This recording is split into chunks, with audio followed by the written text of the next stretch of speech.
Important points थोड़े रह गए थे जो मैंने चंद्रगुप्त उसमें नहीं कर पाए थे, तो वो अब मैं डिस्कस करती हूँ। आइए देखते हैं। तो ये था विवाह।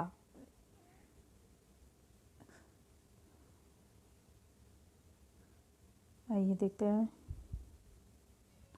चंद्रगुप्त के राज्य में विवाह, हेडिंग है सेकंड, विवाह। विवाह के लिए कन्या की आयु थी, कन्याओं की आयु जो थी वो 12 वर्ष थी, और लड़के की बालक की आयु 16 वर्ष हो। तब 16 वर्ष उचित मानते थे। कौटिल्य ने 8 प्रकार के विवाहों का वर्णन किया। कौटिल्य ने 8 प्रकार के विवाहों का वर्णन किया था। उसमें है, पहला है ब्रह्म विवाह, दूसरा है, सेकंड है देव विवाह, थर्ड है आर्य विवाह, फोर है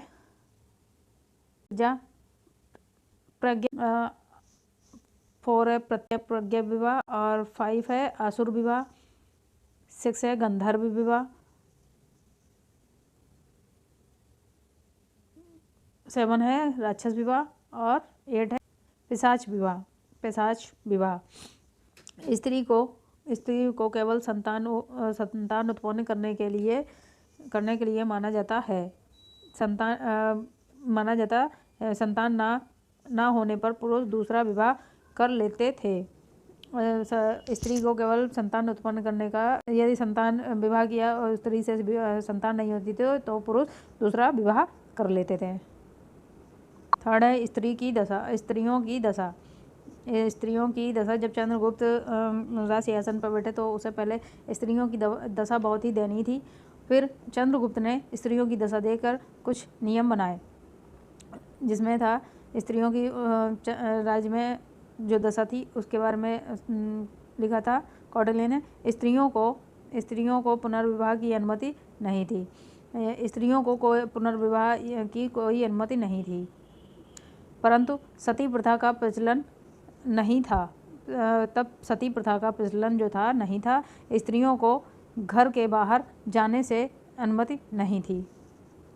जब चंद्रगुप्त की राज्य में स्त्रियों को पुनर्विवाह करने की अनुमति नहीं थी, परंतु सती प्रथा जो चल रही थी वह उसका भी प्रचलन नहीं था।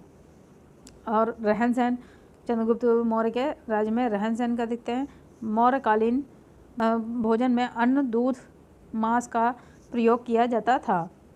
मदिरा का सेवन भी किया जाता था। मदिरा में शराब का जो है अल्कोहल का प्रयोग किया जाता था। 5 है मनोरंजन। 5 है हेडिंग मनोरंजन कैसे होता था उन लोगों का, आइए देखते हैं।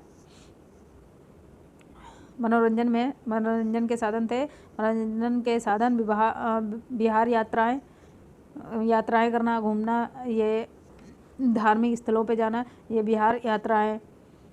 मल्लयुद्ध, कुश्ती लड़ना, मल्लयुद्ध करना, रथ दौड़ कराना, खेल कूद, नृत्य, संगीत थे। मनोरंजन के लिए ये साधन थे। छठा है वस्त्र। सूती वस्त्र पहने जाते थे। चंद्रगुप्त मौर्य के राज्य में सूती वस्त्र पहने जाते थे जो भड़कीले रंग के थे। आभूषणों का प्रयोग पहनने में करते थे। हीरे सोने जो आभूषण होते थे वे हीरे के बने होते थे और सोने के बने होते थे। सातवां है दास प्रथा। सातवीं है हेडिंग दास प्रथा। दास प्रथा मौर्य काल में प्रचलित थी। दास प्रथा प्रचलित थी। ये कुछ पॉइंट थे जो चंद्रगुप्त मौर्य के राज्य में ये जैसे दास प्रथा उनके समय में चल रही थी। मनोरंजन के जो साधन थे, वस्त्र, उनके समय में वस्त्र कैसे सूती पहने जाते थे, आभूषण कैसे होते थे, सोने के और हीरे के होते थे।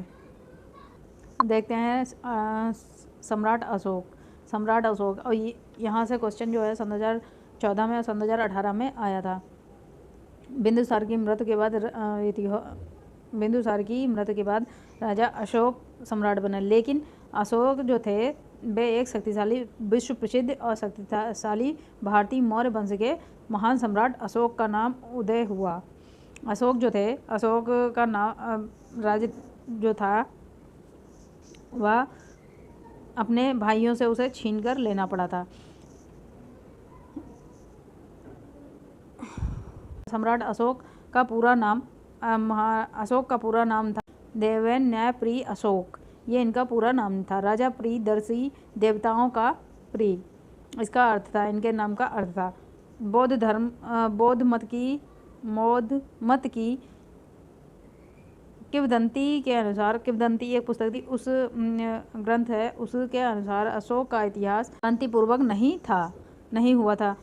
अशोक का जो राजतिलक था वह शांतिपूर्वक नहीं हुआ था, क्योंकि स्वयं सिंहासन पर बैठने के लिए अशोक को अपने कई भाइयों को मारना पड़ा। इसलिए अशोक का राजसी अभिषेक 4 वर्ष तक रुका रहा। 269 ईस्वी पूर्व में अशोक का राज तिलक हुआ। जब अशोक जो थे, अशोक के कई सारे ऐसे भाई थे जो ना तो काबिल थे ना ही योद्धा थे, लेकिन फिर भी वो अशोक को उस गद्दी पर बैठने नहीं दे रहे थे। और अशोक जो बिंदुसार के पुत्र थे उसमें सबसे बड़ा अशोक था, लेकिन अशोक को बैठने नहीं, इसलिए इसका राज अभिषेक जो है 4 वर्ष तक रुका रहा, क्योंकि इसे अशोक ने अपने ही भाइयों के विरुद्ध युद्ध लड़ा और उसमें कई सारे भाइयों को उसे मारना पड़ा। इसलिए अशोक का एक नाम चांडाल के नाम से भी, जब अशोक ने अपने भाइयों को मृत्यु के घाट उतारा तो उसका चांडाल भी नाम पड़ा था। फिर अशोक सम्राट जब उसने सिंहासन पर बैठ गया, उसका राज अभिषेक हुआ, तो अशोक का साम्राज्य उत्तर में काशी से लेकर दक्षिण में गोदावरी नदी और मैसूर तक, पूर्व में बंगाल देश और पश्चिम में अफगानिस्तान, ईरान तक पहुंच गया था। जब अशोक अपने राज्य पर बैठा तो उसने ये सब अपने और कश्मीर पर विजय प्राप्त करके श्रीनगर की स्थापना की। सम्राट अशोक, यहाँ देखते हैं, सम्राट अशोक ही भारत के सबसे शक्तिशाली एवं महान सम्राट हैं। सम्राट अशोक प्रेम, अहिंसा, सत्य और अहिंसा के सच्चे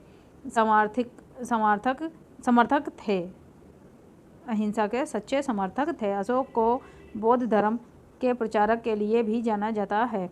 जब सम्राट अशोक थे, इन्होंने अपने कई सारे भाइयों के मृत्यु के घाट उतार कर सिंहासन पर बैठे, लेकिन जब इनका कलिंग में का युद्ध हुआ, उसमें कई सारे इनके सैनिक जो थे, 2.5 लाख के करीब सैनिक मारे गए। कलिंग पर इन्होंने विजय तो प्राप्त कर ली, लेकिन इनका हृदय जो था इतना आहित हो गया था उस युद्ध से कि इन्होंने जो है राजपाट में इन्होंने अहिंसा का पथ अपना लिया और फिर ये हिंसा सार्थक बन गए और बौद्ध धर्म के प्रचारक के लिए भी जाना जाता था।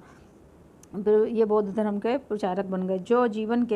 जो जीवन के मध्य में सम्राट अशोक भगवान बुद्ध की मानवतावादी शिक्षाओं से प्रभावित होकर बौद्ध हो गए और उनकी स्मृति में अशोक ने जन्म स्थान, जो बौद्ध की जन्म स्थल था, लुम्बिनी में माया देवी मंदिर के बसा सारनाथ और कुछ नगरी, बोध गया, श्रीलंका, थाईलैंड और चीन में उनके स्तंभ बनाए।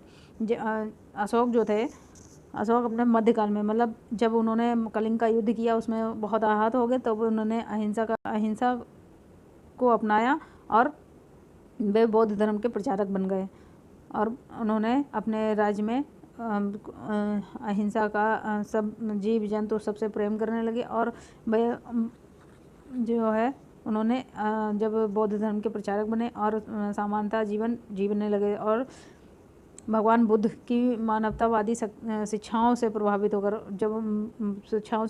होकर बौद्ध हो गए। उनकी स्मृति, और जब ये बौद्ध बन गए तो उनकी जो भगवान बुद्ध थे उनकी स्मृति में अशोक ने उनके जो जन्म स्थल था लुम्बिनी में जो माया देवी मंदिर के पास सारनाथ, कुशीनगर, बोध गया और श्रीलंका और चीन में उनके स्तंभ बनवाए। किसके? भगवान बुद्ध के। भगवान बुद्ध के उन्होंने स्तंभ बनाए। सम्राट अशोक जो थे अपने संपूर्ण जीवन में एक भी युद्ध नहीं हारे। सम्राट अशोक के समय में बिहार में जो सम्राट अशोक के समय में ही 23 विश्वविद्यालयों की स्थापना की गई थी, जिसमें नालंदा, तक्षशिला, विक्रमशिला और कंधार आदि प्रमुख हैं।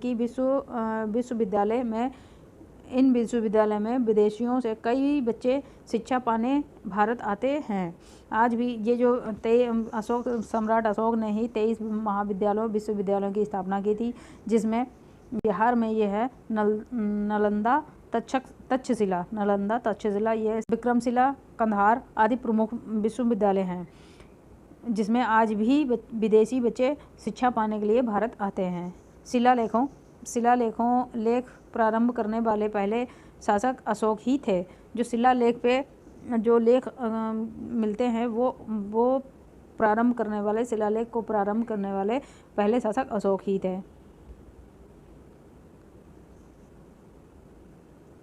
कलिंग युद्ध के बारे में हम इससे पहले की वीडियो में देख चुके हैं सारा कुछ। बस कुछ इनके पॉइंट रह गए थे जो कि आप लोगों से इससे पहले में तो वो नहीं हो पाए थे, जो कि मैंने अब आज की वीडियो में बताए हैं। अब यहाँ पे इनकी जरा मृत्यु के बारे में देख लेते हैं। 20 वर्ष में लुम्बिनी की यात्रा की और सम्राट अशोक ने 20 वर्ष की आयु में ही लुम्बिनी की यात्रा की और लुम्बिनी को कर मुक्त घोषित कर दिया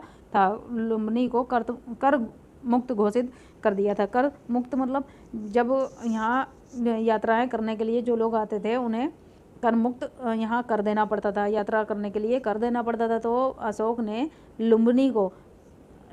20 वर्ष में लुम्बिनी की यात्रा की और लुम्बिनी को कर मुक्त घोषित कर दिया। अशोक ने लगभग 40 वर्षों तक शासन किया। अशोक की मृत्यु 236 ईस्वी पूर्व में हुई। अशोक ने कश्मीर घाटी पर विजय प्राप्त करके श्रीनगर की स्थापना की। अशोक की इस विजय का पता कल्हड़ और राजतंगनी से पता चलता है। ये तो मैंने आप लोगों से डिस्कस किया था, बस इनकी मृत्यु के बारे में नहीं डिस्कस किया था। और ये कुछ इनकी उपलब्धियां थी जो विश्वविद्यालय वगैरह ये नहीं किए थे, तो इसलिए वो आज की इस वीडियो में मैंने आप लोगों से किया है। अब हम इसके आगे देखते हैं गुप्त वंश।